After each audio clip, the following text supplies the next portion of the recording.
성주 사드 기지에 대한 소규모 환경 영향 평가 결과 전자파는 기준치 이하였고 소음 영향도 없는 것으로 나타났습니다.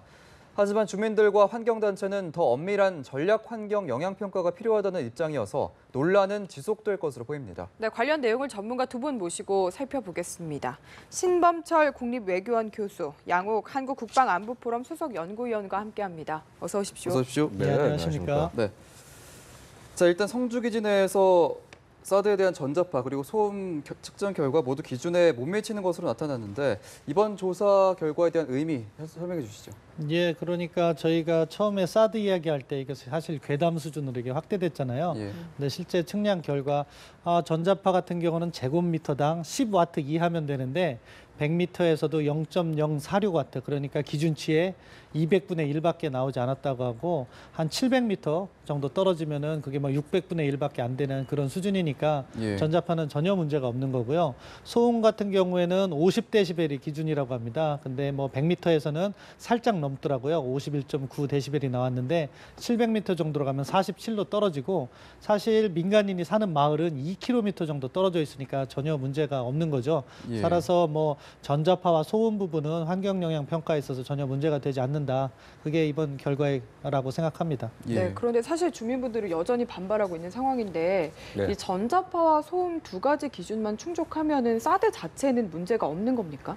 뭐 사실 근본적으로 제일 논란이 된 부분이 바로 전자파와 소음 문제고요. 그 이외에 예를 들어서 이 시설 같은 데 관련돼서 뭐 배수라든가 여러 가지 관련해서 혹시라도 어떤 환경적으로 안 좋은 영향을 미칠 수 있을지 여부는 판단을 하겠지만은 그 부분은 기존에 골프장 있던 부지입니다. 골프장보다 되려 아마 환경 오염이라든가 이런 부분은 낮을 겁니다. 예. 그래서 뭐 그런 부분들이 문제인데 결국 뭐냐면은 이게 그 전자파 가 이런 결과가 나올 거라는 거는 대부분 전문가들이라든가 혹은 뭐 이 관련된 분들이 다 여러 차례 얘기를 했던 내용인데 이 내용들을 결국은 이렇게 결과가 나와도 지금 못 받아들이겠다고 말씀을 하실 거고요. 아마 뭐 예를 들어서 우리나라 뭐 정부가 하는 걸 못 믿겠다, 뭐 해외에서 와서 하라, 뭐 별의별 얘기 앞으로 다 나올 겁니다. 근데 그럼에도 불구하고 결과가 바뀌는 것은 아니기 때문에 결국은 이런 어떤 설득이라든가 이런 과정, 이렇게 모든 것들을 다 보여주고도 만약에 이 진행을 못하겠다라고 한다면은 그때부터는 법적인 절차에 따라서 집행에 들어갈 수밖에 없다는 것이죠. 이거는요 뭐냐면은 아무리 뭘 그 좋은 증거를 갖다 이렇게 보여드리고 다 해도 이미 거기 계신 분들은 지금 이것을 논리에 의해서 반대를 하는 것이 아니라 이미 그 논리나 이성의 영역이 아니라 감정의 영역으로 넘어간 부분이기 때문에 물론 그 부분을 달래드리기 위한 국가의 노력 앞으로 계속 될 것이지만 그럼에도 불구하고 그것에 의해서 국가 안보가 이렇게 계속 흔들리는 상황이 계속되는 것, 이것은 더 이상 국민으로서도 좀 감내하기 어려운 상황이 되는 것이 아니냐. 그래서 이런 부분에 있어서 정부의 좀 빠른 움직임이 필요하지 않겠냐고 생각이 됩니다. 특히 다른 게 아니라 예를 들어서 이 사드 문제에 대해서 어느 때보다 신중하고 그다음에 이렇게 뭐 심지어 야당 시절에 반대했던 지금 현 여당 그리고 대통령께서도 직접 이 필요성을 인정하시고 배치하라고 지시를 하신 상황입니다. 그렇다고 한다면 이미 얼만큼 우리의 상황이 급박해진 것인지에 대한 그런 인식들이 반영이 돼 있음에도 불구하고 이렇게 받아들이지 못하고 그다음에 어떤 이익에 따라서 이런 부분을 거부하는 것, 이런 것들을 계속적으로 방관하는 것 자체가 정부의 어떤 신뢰성을 좀 떨어뜨릴 위험이 있다. 특히 현지 지역에서 보고 있으면은요, 이 지나가는 어떤 장비나 이런 것들을 못 가게 주민들이 막고 있고 그걸 심지어는 그 경찰들이 방관을 하고 있고 이런 상황들 자체가 이게 자칫 잘못하면은 무정부주의 상황으로 그 해당 지역이 보일 수 있기 때문에 지금보다는 조금 좀 다른 접근을 해야 되지 않겠느냐. 이제 보여드릴 것은 어느 정도 충분히 보여드린 상태가 아닌가 이렇게 생각이 됩니다. 예, 측정 결과가 이렇게 나온 상황에서 그렇다면 남은 발사대 4개에 대한 이 추가 배치도 좀 속도를 붙게 될 건지 이 부분도 좀 궁금하고요. 본격적인 운영까지 절차가 어느 정도로 남아 있는 겁니까? 이제 뭐 지난번에 북한이 화성 14형 두 번째 발사했을 때 대통령께서 배치를 지시하셨기 때문에요. 뭐 가능하면 조기 배치로 이어질 거라고 생각하고요. 중요한 것은 근데 이제 우리가 이것을 어떻게 가져갈까 문제입니다. 지금까지 정부의 공식 입장은 일반 환경 영향 평가를 하기 때문에 사실은 연말이나 내년 초가 돼야지 그것이 끝나는 건데, 근데 대통령께서 발사대 배치를 지시하시면서 뭐라고 말씀 말씀하셨냐면은 임시 운용이라고 얘기하셨어요. 예. 그러니까 뭐 발사 이게 배가 이쪽으로 옮기는 과정은 기본적으로 주민들을 어떻게 설득하느냐. 그 양욱 의원이 말씀하신 대로 그런 문제가 잘 해결되면 내게 남은 발사대가 사드에 성주에 이렇게 위치하게 되고 그러면은 이제 본격적인 운영이 들어가는 거죠. 그런데 이제 이것을 과연 계속해서 임시 운영으로 할 것이냐, 아니면은 일반 환경 영향 평가가 끝난 다음에 정상 운영으로 이렇게 할 것이냐, 그런 것들이 이제 우리 정부가 분명 없이 밝혀야 되는 거고, 예. 제 개인적인 생각으로는 이제 이런 단계가 됐기 때문에 가능하면 빨리 주민들을 설득해서 발사대가 배치되고 그래야지 그 다음 단계가 이루어진다고 생각합니다. 예. 네, 지금 두 분 다 뭔가 주민분들의 마음을 잘 다독여야 한다 이 말씀을 예. 많이 해주고 계신데 예. 그 일환일까요? 지금 벤달 사령관이 사드 반대 시위를 하는 주민을 보고 웃은 미군의 행동에 대해서 공식적으로 사과를 했습니다. 근데 예. 좀 시기가 논란이 되는 것 같아요. 예. 4월에 있었던 일이라고요. 예, 4월에 있었던 일이고요. 근데 이제 사실 이제 그때 어떤 그 동영상이나 이런 부분을 저도 좀 봤습니다만은 결국 보면은 이제 이 험비라고 하는 미국 군용 차 안에서 병사 한 명이 이제 운전하던 병사였던 것 같은데 이 시위 장면을 보면서 웃으면서 이렇게 이 핸드폰 카메라로 촬영을 예. 했던 이제 아마 동영상을 찍었던 그런 모습인 것 같은데 예. 사실은 저는 뭐 그렇습니다. 이것이 이제 사실은 미우니까 밉다 보니 미군이 어떤 이렇게 배치하고 하는 모습이 정말 감정적으로 싫다 보니까 그냥 그런 행동들 하나하나가 다 싫은 겁니다. 그래서 예를 들어서 뭐 아마도 그 행동했던 병사가 어떤 목적으로 했는지 모르겠습니다만은 제가 개인적으로 보거나 오랫동안 지켜온 미군들의 특성을 봤을 때는 되게 어린 병사들입니다. 20대 초중반들이고 그 뭐라고 그럴까 상황이 좀 신기하기 때문에 웃으면서 아마 그런 것들을 찍었을 가능성이 상당히 높습니다. 근데 어쨌거나 이런 부분에 대해서 주민들의 심정을 달래기 위해서 뭐 늦게나마 사과를 했다는 부분에 대해서 뭐 좋게 평가할 수도 있는데 저는 애시당초에 이것이 사과를 할 일인지에 대해서조차도 사실은 좀 궁금합니다. 그렇다고 한다면 만약에 이 부분을 주민들이 이 부분을 사과를 요청을 하는 것이라면은 마찬가지로 주민들도 군 작전을 방해하고 그다음에 국가의 이런 행위를 방해한 데 대한 것을 먼저 사과하는 것이 옳은 것이 아니겠느냐. 자신들의 감정에 의해서 모든 것들을 이렇게 판단을 하고 재단을 하고 얘기하는 것들 이런 부분들은 저는 좀 타당하지 않다. 그래서 근본적으로 이런 정도까지 저쪽에서 화해 제스처를 내밀었을 때는 거기는 받아들이는 것이 도리가 아니겠느냐. 뭐 이렇게 말씀을 좀 드릴 수 있겠습니다. 예. 자, 이런 가운데 이제 저희가 주변국들의 상황도 좀 지켜봐야 되지 않겠습니까?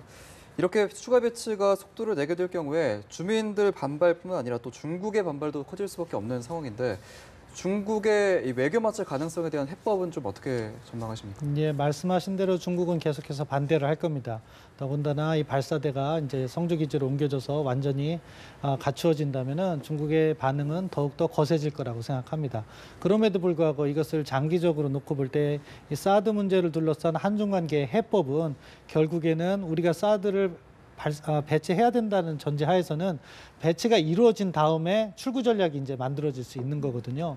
중국 측에서도 그런 메시지가 나온 게 여러 번의 학계라든가 이런 것을 통해서 나온 게 있고요. 따라서 당분간은 좀 어렵겠지만 발사대가 배치된 이후에 우리가 계속해서 북한의 위협을 갖다가 설명하고 그래서 이것을 운영이 되고 북한 핵 문제가 해결된다면은 철수할 수 있다. 이런 우리 나름대로의 논리를 들어서 중국을 설득하는 것이 필요하고요.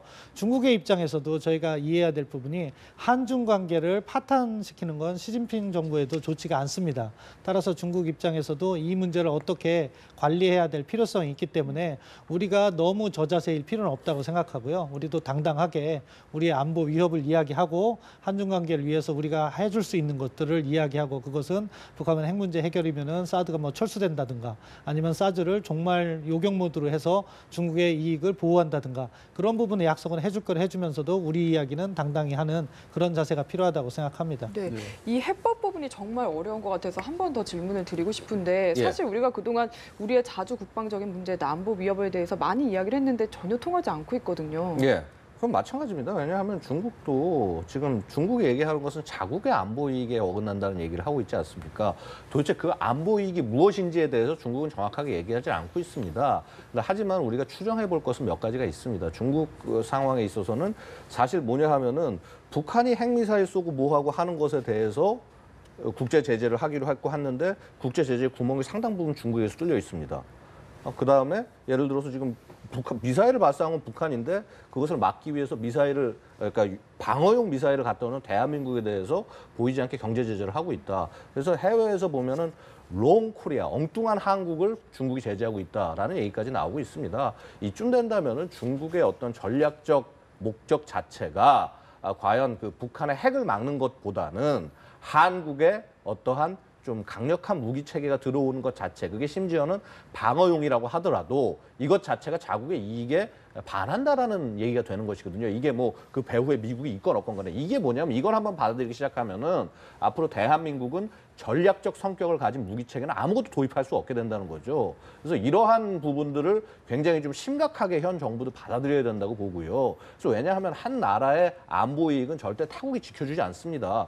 그 사례를 전형적으로 지금 중국이 보여주는 것이고요. 이런 것을 봤다고 한다면 우리가 해야 될 일은 더욱더 명확해지는 것입니다. 게다가 지금 어떤 중국의 지금 어떤 경제 제재라고 하는 것도 보고 있으면은요. 실제 정말 대대적인 제재냐면 그것이 아니라 자신들에게 이익이 되는 것들만 제재를 하고 있습니다. 무슨 말인고 하니 자신들이 평상시에 이러한 그 뭐라고 그럴까 이 경제에 있어서 좀 수지 타산이 맞지 않는 자신들이 열세인 부분을 되려 이런 사드를 빌미로 해가지고 해서 지금 압박해 들어오면서 그래서 한류라든가 뭐 기타 뭐 여러 가지 관광 문제라든가 이런 것들을 압박해서 들어오면서 어떻게 보면 자국의 이익을 경제 이익을 챙기고 있는 것이거든요. 그러니까 사드를 빌미로 해서 자신들이 필요한 일을 하고 있다라고 얘기를 할 수 있는 것입니다. 그래서 이런 부분에 대해서도 사실은 우리가 마치 무언가를 정말 잘못한 것처럼 고개를 숙이게 되는 이런 상황들 자체가 사실 잘못된 것이다. 그래서 이런 부분들은 우리 정치권이나 혹은 국가 리더십에서 굉장히 좀 당당하게 되려 풀어가야 될 문제지 이것을 되려 잘못했습니다. 미안합니다. 사과할 문제가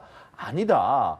그리고 이런 부분을 봤을 때 되려 이제 안보 문제에 있어서는 중국에게 당당했던 국가, 베트남 같은 국가, 심지어는 전쟁을 통해서 뭐 양쪽이 중얼 전쟁이 나기도 했지만은 뭐 이후에 계속 교류를 하면서 서로 충돌이 있지만은 계속적으로 자기가 할 주장을 합니다. 그래서 되려 어떻게 보면 베트남보다 못한 그런 외교나 방향을 만들어서는 안 되겠다. 물론 현 정부가 뭐 어느 정도 그런 부분을 잘 균형감 있게 잘 끌고 나가고 있지만은 앞으로 더 강단 있게 끌고 나가는 모습이 기대를 해보겠습니다. 예, 두 분 모두 중국에 대해서 너무 저자세로 나갈 필요는 없다 이런 말씀 해주셨는데 자 이런 가운데 조지프 던포드 미국 합참의장이 오늘 방한을 해서요. 이제 한미 연합 방위 태세를 점검을 할 예정인데 한중일 3국 순방 일부인 것으로 알려졌는데 좀 이번 행보에 대해서 어떤 점을 좀 주목을 해봐야 될까요? 예, 방금 전에 말씀하셨듯이 한중일 3국 순방의 일부입니다. 아마 오래전부터 잡혀 있을 거고요.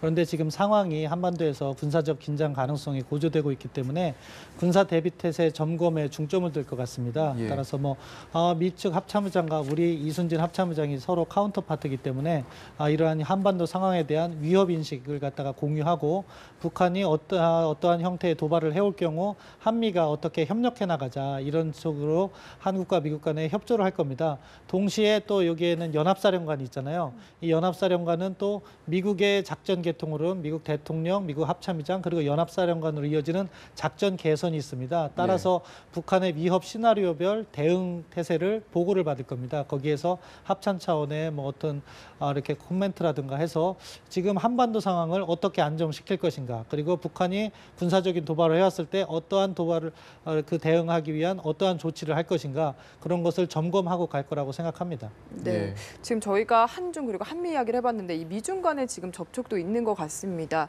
특히 중국 시진핑 주석이 먼저 전화 통화를 제안했다 이렇게 알려지고 있는데 뭔가 태도의 변화가 있는 거라고 봐야 될까요? 사실은 뭐 태도 변화라기보다는요. 이제 중국 입장에서도 그렇습니다. 이 상황 한반도 상황 자체가 악화가 돼서 전쟁이 났을 경우 이런 경우에 피해를 입는 것은 결국 중국이다라는 판단이 있었던 것이고요. 그건 뭐 사실 우리도 마찬가지입니다. 누구도 이 한반도에서 전쟁을 원하는 것은 아닙니다.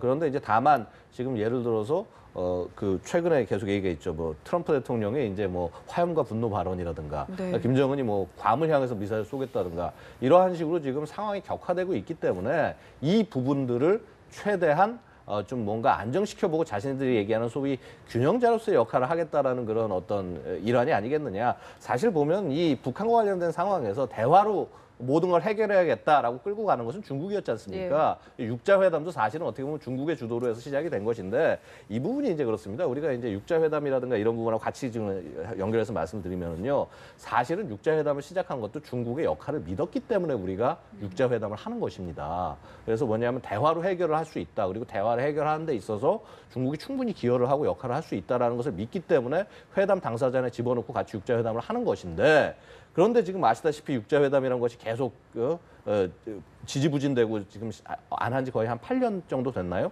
굉장히 많은 시간이 지났습니다. 그래서 이제 다시 뭐 어쩌거나 육자회담 시작을 한다, 대화를 한다라고 얘기를 끌고 나가고 있는데 지금 이런 상황에 결국은 중국이 실제 그럼 한 역할이 무엇이냐에 대한 비판들이 계속 나오고 있는 것이고요. 심지어 중국 역할로는 트럼프가 이제 처음에 이제 그 시진핑하고 이제 지난번에 이제 회담하면서 상당히 중국에 많은 기대를 했다고 얘기를 하고 있지만은 사실 중국 역할로는 지난 정부에서 우리 정부가 줄기차게 시도를 했지만은 성공하지 못했던 그런 내용입니다.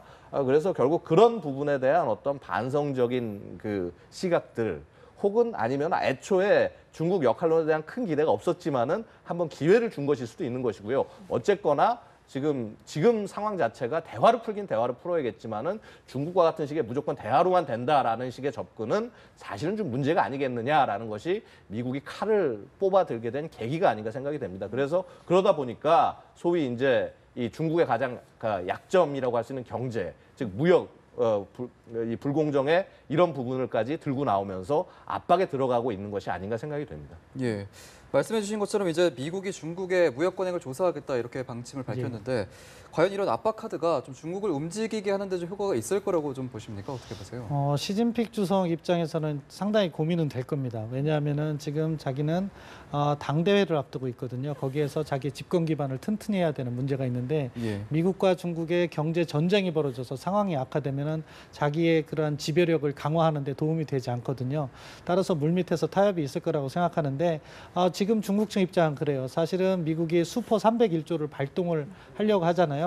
그런데 WTO가 만들어진 다음에는 어느 한 나라가 그런 WTO를 통하지 않고 일방적인 제재를 하는 것은 반대하고 있습니다. 그러니까 중국 입장에서는 그러한 메커니즘을 활용해서 미국의 압박을 덜려고 하는데 트럼프 입장에서는 이번 기회에 문제를 풀고 중국에 대해서 우위적인 위치를 가져가겠다 하는 확고한 의지가 있는 것 같아요. 따라서 이 카드를 계속 꺼낼 것 같은데 중요한 것은 북한 문제에 있어서 적정한 타협 수준이 이루어진다면은 이러한 경제 전쟁으로까지 이어지지 않을 수 있다는 좀 미국 측의 제안을 중국이 저는 어느 정도 받을 것 같아요. 그렇다는 차원에서 아직도 그 북한에 대한 원유 공급 중단 같은 거 그런 부분에는 타협의 여지가 있는 부분이다.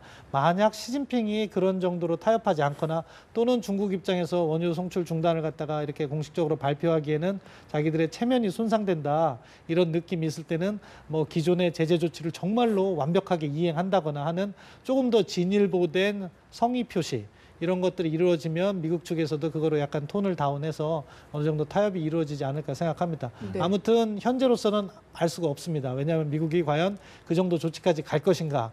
그 부분은 아직 알 수 없는 부분인데요. 그 부분과 관련해서 중국도 고민을 할 것이고 북한에 대한 압박은 강화할 것이다. 이 정도 말씀드릴 수 있겠습니다. 네, 지금 말씀하신 부분을 좀 더 여쭤보고 싶은데 사실 미중 간에 무역 제재가 있으면 미국에게도 타격이 크지 않나요? 그래서 미국도 그 부분을 고심할 겁니다. 왜냐하면은 중국의 그 물건이 미국에 오는데 관세를 만약에 올리게 되는 거거든요. 수포 301조로 하면은 기존에 뭐 100원의 관세를 붙였다면은 그거를 1,000원 이렇게 올릴 수 있는 건데 그렇게 되면 뭐가 문제냐면 미국의 소비자 물가가 상승합니다.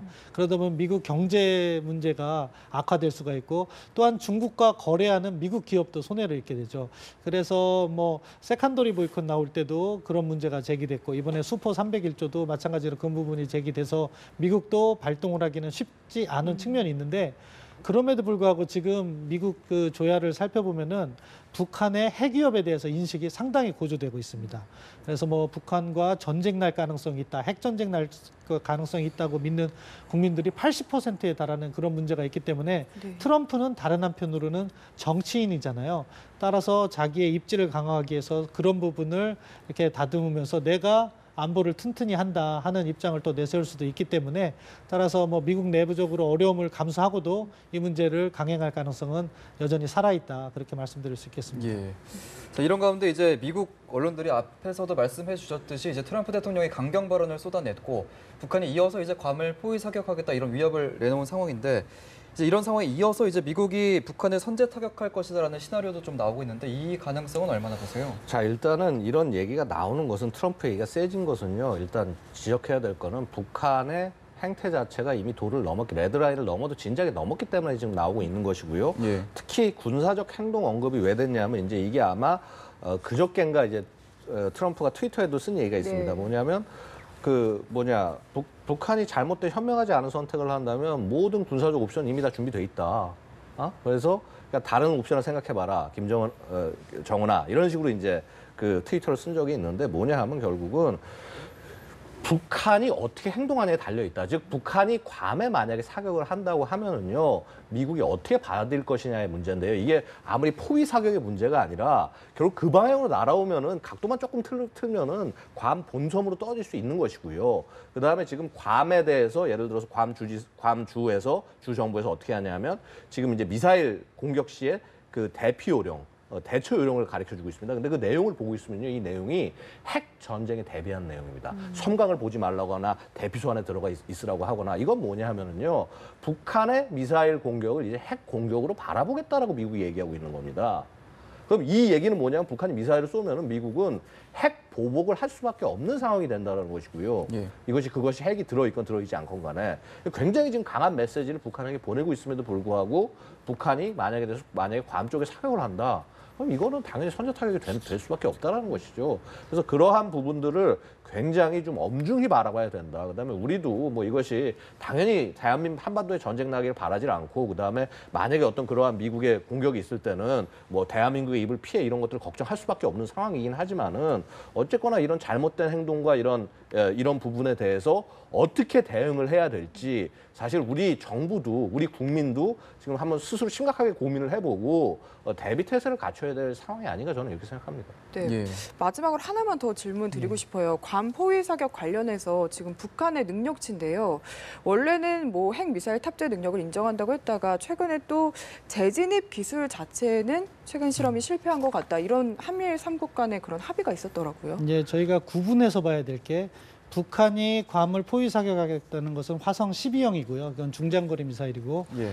재진입체가 실패한 거로 나타난 건 화성 14형입니다. 예. 그건 ICBM 대륙간 탄도미사일인데요. 근데 화성 12형 같은 경우에는 지난번 한 번밖에 실험 안 했지만 어느 정도 재진입 기술이 있다는 것이 좀 북한도 그렇게 주장하고 전문가들이 그렇게 평가하는 부분이 네. 있습니다. 예. 따라서 미국도 그건 실질적인 위협이라고 생각하는 거고요. 그런데 14형 같은 경우에는 일본 근해에서 영상이 잡히지 않았습니까? 예. 그 영상 모습으로 볼 땐 그거는 성공한 재진입은 아니었습니다. 그렇게 구분해서 보실 필요는 있습니다. 네, 알겠습니다. 지금까지 신범철 국립외교원 교수 그리고 양욱 한국국방안보포럼 수석 연구위원이었습니다. 고맙습니다. 네, 말씀 잘 네, 들었습니다. 감사합니다. 감사합니다.